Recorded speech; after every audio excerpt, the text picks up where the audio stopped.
ऐसे राइटिंग में बोला जाता है कि एनेक्डोट्स आपको यूज करने हैं, आपको कहानी यूज करनी है और बहुत इफेक्टिव आपका ऐसे हो जाएगा। खासकर अगर स्टार्टिंग में, कंक्लूजन में, बीच में आप 2-3 कहानियां डाल सकते हो।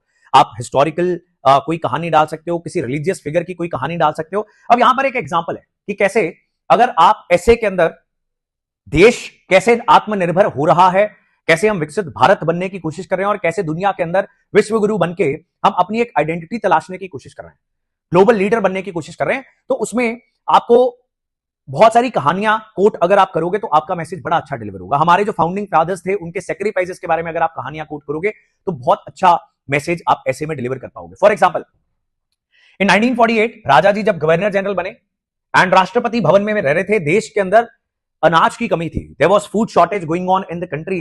तो उन्होंने क्या किया, वहां पर एक गोल्फ कोर्स था जहां पर वाइस रॉयस गोल्फ खेला करते थे, उसके ऊपर ट्रैक्टर बजवाया और वहां पर खेत बना दिया।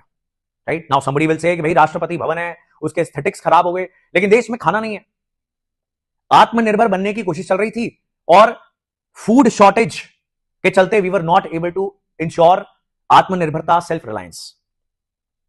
और ना सिर्फ सी राजागोपालाचारी ने, उसके बाद राजेंद्र प्रसाद जब वो राष्ट्रपति बनते उन्होंने भी इस खेती को कंटिन्यू रखा फॉर द नेक्स्ट 10 ईयर्स। उसके बाद ग्रीन रेवोल्यूशन वगैरह की शुरुआत हो गई। तो ये आपको स्टोरी क्या मैसेज देती है कि आपको सेक्रीफाइसेस करने पड़ते हैं देश के लिए।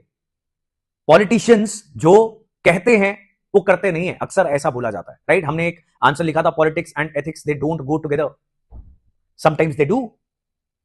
राइट, तो हमें आजकल के पॉलिटिशियंस के बारे में पता होता है, हम बहुत नेगेटिव हो जाते हैं, लेकिन ऐसी स्टोरीज पता होती हैं जब, तो we can write some positive examples as well.